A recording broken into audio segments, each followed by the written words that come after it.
দার্জিলিংয়ের খুব কাছেই এক স্বপ্নের মতো পাহাড়ে এক শান্ত সবুজ গ্রাম। সেই গ্রামের হোমস্টের সামনের পাহাড়ে মেঘ আর স্বপ্নের অবিরাম আনাগোনা চলে।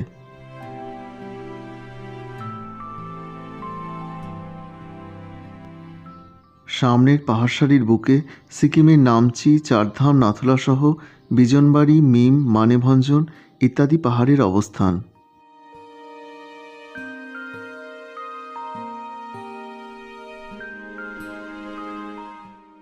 এই দুই পাহাড়সারি যেখানে এসে মিলিত হয়েছে সেখানে অনেক নিচ দিয়ে বয়ে গেছে ছোটারাঙ্গিত নদী। এই হোমস্টেটি দাঁড়িয়ে আছে এই বিশাল পাহাড়ি প্রকৃতির মুখোমুখি। তাই এখানকার ঘর, বারান্দা সহ সমস্ত অংশ থেকেই সামনের পাহাড়সারির এই ছবি সবসময় চোখে পড়ছে।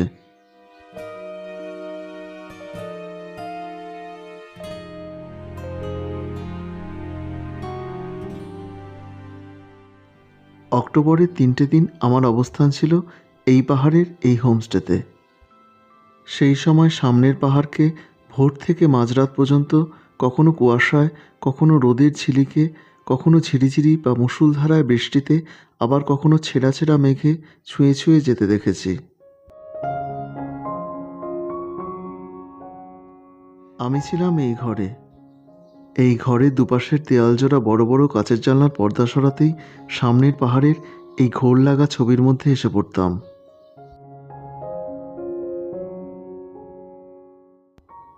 আমি অনেক হোমস্টেতে থেকেছি, কিন্তু ঘর থেকে সামনের পাহাড়সারিকে এরকম হাতছোঁয়া দূরত্বে এর আগে আর কোথাও পাইনি। এই ঘরে একসাথে দুজন পর্যন্ত থাকা যায়। ঘরে প্রয়োজনীয় উপকরণে প্রয়োজনীয় সুবিধাটুকু আছে। ঘরের মতো সংলগ্ন বাথরুমও বেশ ছকছকে তকতকে, আর গিজার সমেত সমস্ত প্রয়োজনীয় সুবিধে আছে। এই হোমস্টের সামনে মাঝখানে একটি করিডোরের দুপাশে আছে দুজনে থাকার মতো দুটি ঘর, আর তার পেছন দিকে সেই করিডোরের দুপাশে পাশাপাশি দুটো বেডে 4 জন থাকার মতো এমন দুটো ঘর। এটাই হলো সেই করিডোর যার দুপাশে 4 হেড ক্যাপাসিটির দুটো ঘর। সামনের এই কমন স্পেসের দুপাশে 2 হেড ক্যাপাসিটির সামনের দুটি ঘর। এবারই চারদিক ঘিরে আছে এই রেলিং ঘেরা খোলা বারান্দা, আর তার ওপাশেই একের পর এক পাহাড়সারি, যা অনেক দূর পর্যন্ত চলে গেছে। বছরখানেক হলো এরকম সবুজ আর শান্ত পাহাড়ি প্রকৃতির কোলে গড়ে উঠেছে এই ঘিসিং হোমস্টে, যেটি চালান রূপেশ তামাং ও তার পরিবার। এ হলো রূপেশের একমাত্র পুত্র রিয়াংস। বছর 4 বয়স, তবে এখন থেকে বাড়িঘরের ব্যাপারে বেশ যত্নবান।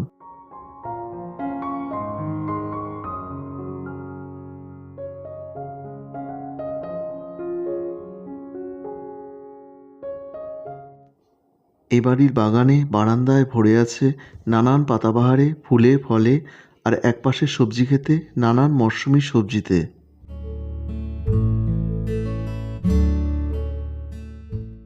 এই হোমস্টেতে ঢোকার মুখেই আছে অনেকটা জায়গা জুড়ে একটা নরম ঘাসে ঢাকা লন।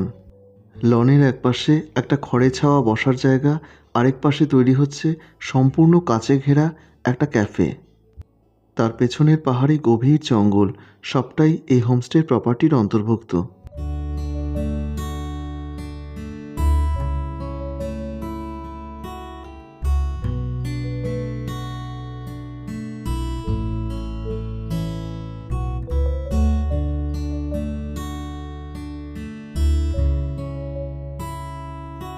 শিলিগুড়ি থেকে দুধিয়া, মিরিক, পশুপতি ফটক সীমানা হয়ে মানেভঞ্জনের দূরত্ব প্রায় 78 কিলোমিটার।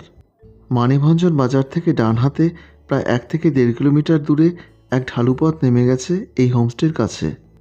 সব মিলিয়ে শিলিগুড়ি থেকে এই হোমস্টের দূরত্ব প্রায় 80 কিলোমিটার। আর এটি যে পাহাড়ি গ্রামে অবস্থিত তার নাম দামেগাঁও। দার্জিলিং জেলার বিজনবাড়ি ব্লকে মাজুয়া গ্রাম পঞ্চায়েতের অন্তর্গত নর্থ বেঙ্গলের পাহাড়ি পর্যটনে এক নতুন জায়গা। হোমস্টের পাশ ঘেঁষে এলাচ আর ঝাড়ুবনের মধ্যে দিয়ে একটা সিঁড়িপথ উঠে গেছে এই গ্রামের ওপর দিকে। একদিন ঘুম ভাঙা সকালে সেই পথ ধরে গিয়ে আরেকটা স্বপ্নের কাছে এসে দাঁড়ালাম।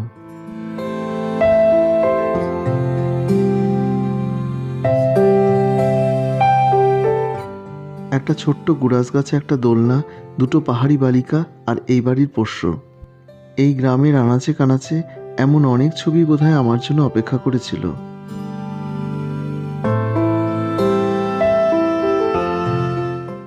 এখানে একটা ফুলে ফুলে ঢাকা পাইন কাঠের ছোট্ট ঘর আছে।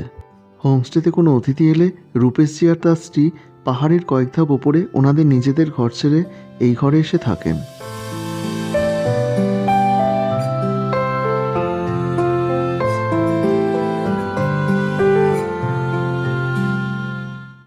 এই বাড়িরই একটা অংশে আছে সাজানো গোছানো, বাইরের সবুজ আর আলো এসে পড়া একটা সুবিশাল কিচেন কাম ডাইনিং স্পেস। ইনি রূপেশজি, রূপেশ তামাং।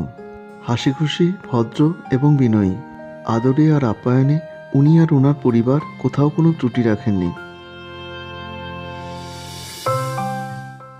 এখানকার নিরামিষ পদগুলো সবটাই ওনাদের ক্ষেতের।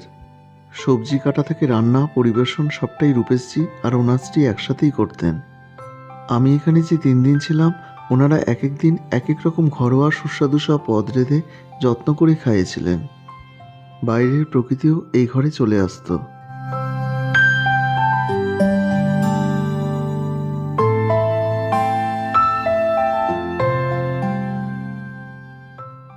আমি এখানে এসেছিলাম হোমস্টে থেকে পাঠানো বোলেরো গাড়িতে। শিলিগুড়ি থেকে সরাসরি এই হোমস্টেতে আসার সেই গাড়ি ভাড়া পড়েছিল 4,000 টাকা। একটু ছোট গাড়ির ক্ষেত্রে ভাড়া পড়বে 3,500 টাকা।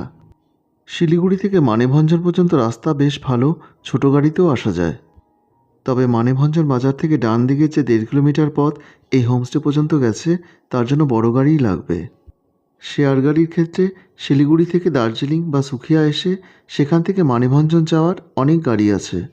আর মানেভঞ্জন বাজার থেকে এই 1.5 কিলোমিটার অফ রোডের জন্য 200 টাকার বিনিময়ে বড় গাড়ির ব্যবস্থা এই হোমস্টে থেকেই করে দেওয়া হয়।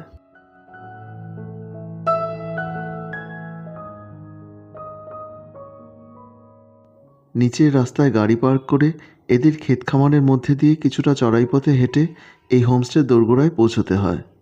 প্রথম দিন লাঞ্চের পর রূপেশের সাথে ডান হাতি এক ঢালু পথ ধরে এই গ্রাম ঘুরতে বেরোলাম। পাহাড়ি গ্রামের পথের কিছু কিছু বাঁকে নিজে থেকেই এক একটা ভিউ পয়েন্ট তৈরি হয়ে যায়।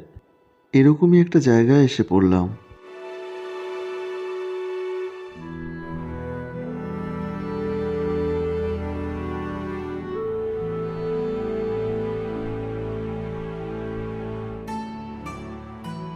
গ্রামে আছে একটা ছোট্ট সাই মন্দির, তার পাশ ঘেঁষে বয়ে গেছে একটা ঝর্ণা। এরকমই আরেকটা ঝর্ণা বা ঝোড়া পেরিয়ে একটু নিচের দিকে একটা হোমস্টের কাছে চলে এলাম।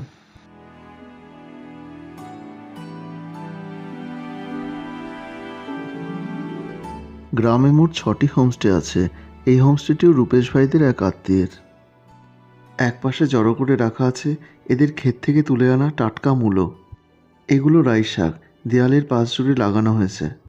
এ বাড়ির পাশ ঘেঁষে এক সরু পায়চলা পথ গিয়ে পড়েছে পেছনের গভীর পাইন বনে।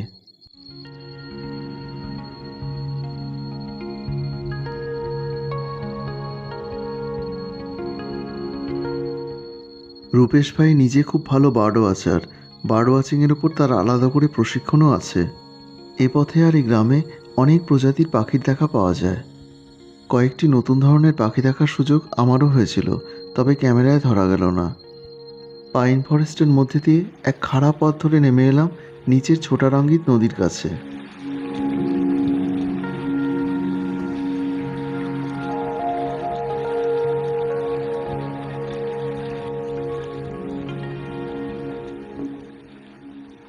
এই নদীকেই মিলিত হয়েছে বরারাঙ্গিতে আর সেখান থেকে তিস্তায়। রূপেশ ভাই তার মোবাইলে অসাধারণ এক একটা ছবি তোলে। এখানেও অনেক ছবি তুলল আর গ্রামের লোকদের নদী পারাপারের সুবিধা হবে ভেবে নিজেই বড় বড় পাথর জুড়ে পথ করে দিল।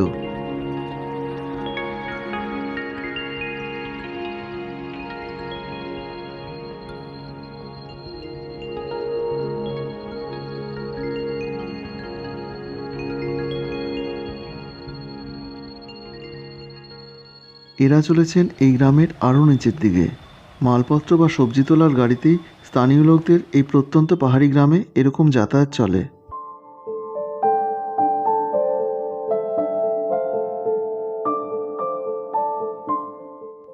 মানেভঞ্জন থেকে পশুপতি ফটকের দূরত্ব মাত্র 10 কিলোমিটার। একদিন সেখান থেকে পারমিট করিয়ে নেপালের কান্নাম পর্যন্ত ঘুরে আসি, আর মানেভঞ্জন থেকে সান্দাকফু যাওয়ার পারমিট করাতে হয়।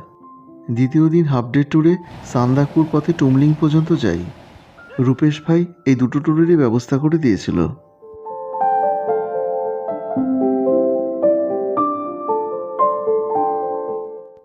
চলতে চলতে হঠাৎ একটা গাছ থেকে এক নতুন ধরনের ফল আমার হাতে দেয়। ভেতরটা বেশ রসালো আর একটা টকটক মিষ্টি মিষ্টি স্বাদ আছে।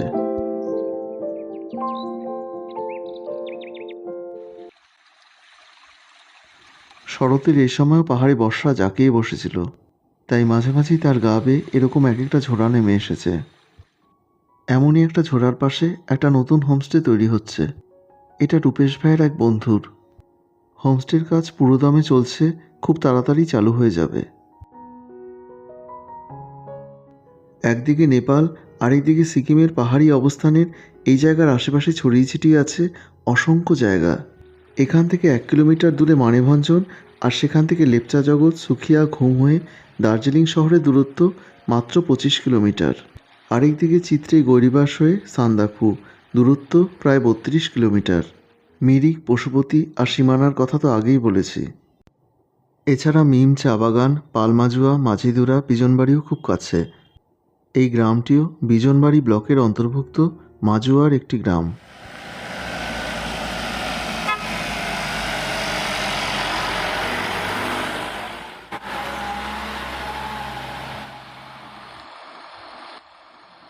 দার্জিলিং জেলায় সবথেকে বেশি স্কোয়াশ উৎপন্ন হয় বিজনবাড়ি ব্লকে, আর তার সেরা সময় এই অক্টোবরই। গাড়ি বোঝাই করে এই স্কোয়াশ পাড়ি দিচ্ছে শিলিগুড়ি সহ সমতলের বিভিন্ন জায়গায়। এখানে প্রত্যেক বাড়িতেই বড় বড় মাচা করে স্কোয়াশের চাষ হচ্ছে। এক এক বস্তায় প্রায় 40 থেকে 45 কেজি স্কোয়াশ রাখা হয়।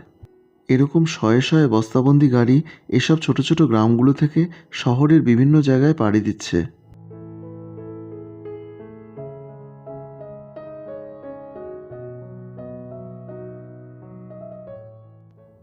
আবার একটা পাহাড়ি সন্ধ্যা শুরু হলো। ঝর্ণার পাশের সেই সাই মন্দিরের পাশ ঘেঁষে হোমস্টের দিকে ফিরে চললাম।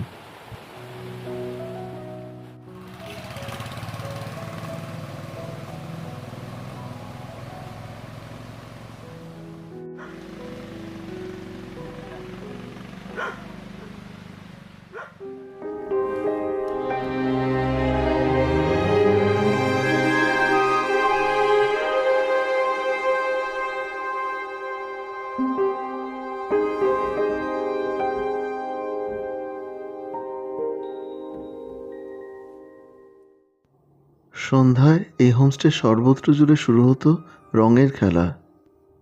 বিশেষ করে সামনের বারান্দায় নানান রঙের আলোকসজ্জায় দীপাবলির আমেজ নিয়ে আসত। সন্ধ্যায় সামনের পাহাড়ে এক এক করে আলো জ্বলে উঠত। কখনো সামনের বারান্দায় দাঁড়িয়ে, কখনো রূপেশ ভাই আর তার স্ত্রী প্রিয়াঙ্কার সাথে তাদের রান্নাঘরে গল্প করেই সময় কেটে যেত।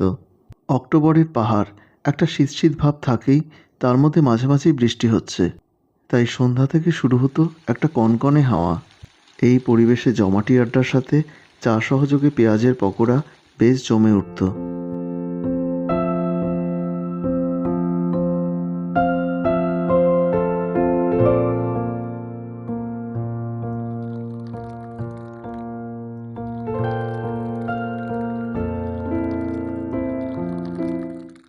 বয়স্ক মানুষদের পক্ষে পাহাড়ে এরকম কিছু জায়গা খুব ভালো অপশন। এই যেমন আমার সাথে আমার মা থাকেন। এক জায়গায় বসেই বাইরের প্রকৃতি আর এনাদের সাথে গল্প করেই তার সময় কেটে যায়। তাই আমাকেও প্রত্যেকবার এমন জায়গা বেছে নিতে হয় যাতে বয়স্ক মানুষরাও কোনো রকম অসুবিধার সম্মুখীন না হয়ে সেই জায়গাকে উপভোগ করতে পারেন।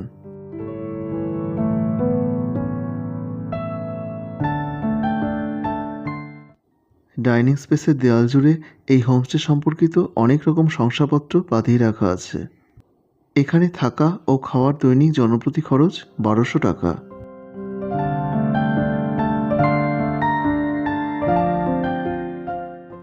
সন্ধ্যার স্ন্যাক্স দিয়ে এই ঘরে এনাদের সাথে গল্প করা শুরু হতো। আস্তে আস্তে সময়ের কাঁটা কখন যেন রাতের কাছে এসে পড়ত। হোমস্টের প্রথা মেনে দুপুরে এগ কারি আর রাতে চিকেন কারি হয়। তবে মুখের স্বাদ আর পেটের সুবিধা অনুযায়ী মাঝে মাঝে সেই মেনুতে আমি একটু অদলবদল করে নিয়েছিলাম। ডাল, সবজি, ভাজার সাথে সেই এগ পোচেই আস্থা রেখেছিলাম। পাহাড়ে আমি সারাদিনে আনাচে কানাচে যতই ঘুরি না কেন, আমার আসল সময় শুরু হয় রাতের খাবার পর। তখন আমি প্রত্যন্ত পাহাড়ি গ্রামগুলোকে নিবিড় করে নিজের মতো করে পাই। আবার একটা দিনের শুরু। আজ এই পাহাড় ছেড়ে যাব আরেক পাহাড়ে। সেখানে হয়তো অন্য কোনো নতুন গল্প আমার জন্য অপেক্ষা করে আছে। সকালে ধোঁয়া ওঠা গরম চায়ের কাপ নিয়ে বারান্দায় চলে আসতাম। সামনের পাহাড়ের খাঁজে খাঁজে লেগে থাকা ছবির মতো ছোট ছোট বাড়ির গায়ে সোনালি রোদ এসে লাগত।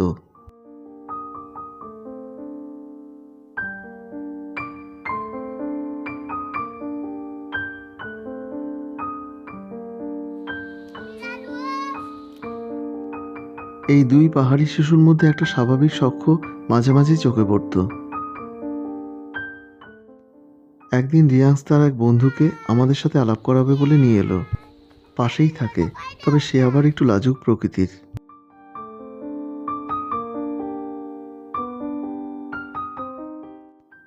সবুজ শান্ত পাহাড়ের কোলে একটা বাড়ি, সেখানে এক সুখী পাহাড়ি পরিবার, তাদের কর্মব্যস্ততার ফাঁকে ফাঁকে খেলে বেড়ানো দুটি সরল পাহাড়ি শিশু। এখানে স্বপ্নেরা এভাবেই পৃথিবীর বুকে নেমে আসে।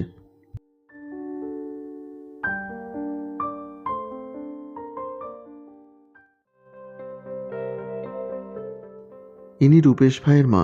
এনাদের ক্ষেত থেকে এক ধরনের পাহাড়ি সবজি সংগ্রহ করে এই ব্যাগে ভরছেন। এনাদের ভাষায় এই সবজিটি হলো কুডলিং।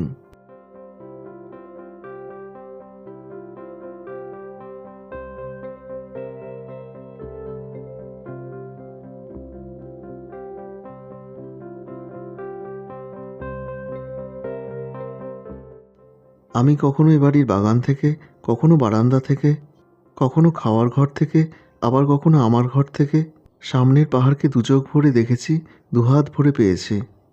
বর্ষার রোদ ঝলমলে পাহাড় হঠাৎ হঠাৎই মেঘে কুয়াশায় বদলে বদলে গেছে। আকাশ পরিষ্কার থাকলে নাকি এখান থেকে সিকিমের নাথুলা রেঞ্জের বরফে ঢাকা পাহাড়চূড়ও দেখা যায়। আমার সেই দৃশ্য দেখার সৌভাগ্য এবার আর হয়নি। পাহাড়ের এত বিচিত্র রূপ দেখার সুযোগ আমি এখানে পেয়েছি যে আমার নিজেকে সৌভাগ্যবানই মনে হয়েছে।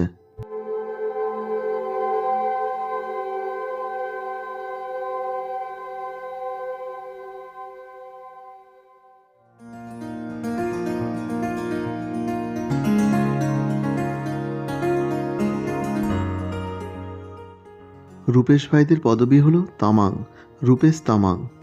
আর তামাংদেরই একটি সাবকাস্ট হলো ঘিসিং। সেই থেকেই এই ঘিসিং হোমস্টে। হোমস্টে নির্ধারিত 4টি ঘরে একসাথে 12 জন পর্যন্ত থাকার ব্যবস্থা আছে। তবে এই পরিবেশে টেন্টে থাকতে চাইলে সেই ব্যবস্থাও এখানে আছে। আগেই বলেছি, রূপেশ ভাই একজন প্রশিক্ষণপ্রাপ্ত বার্ড ওয়াচার। এই ব্যাপারে সে গাইডেরও কাজ করে। তাছাড়া প্রত্যন্ত 6টি পাহাড়ি গ্রামের একটা ট্যুর রূপেশ ভাই গাইড করেন।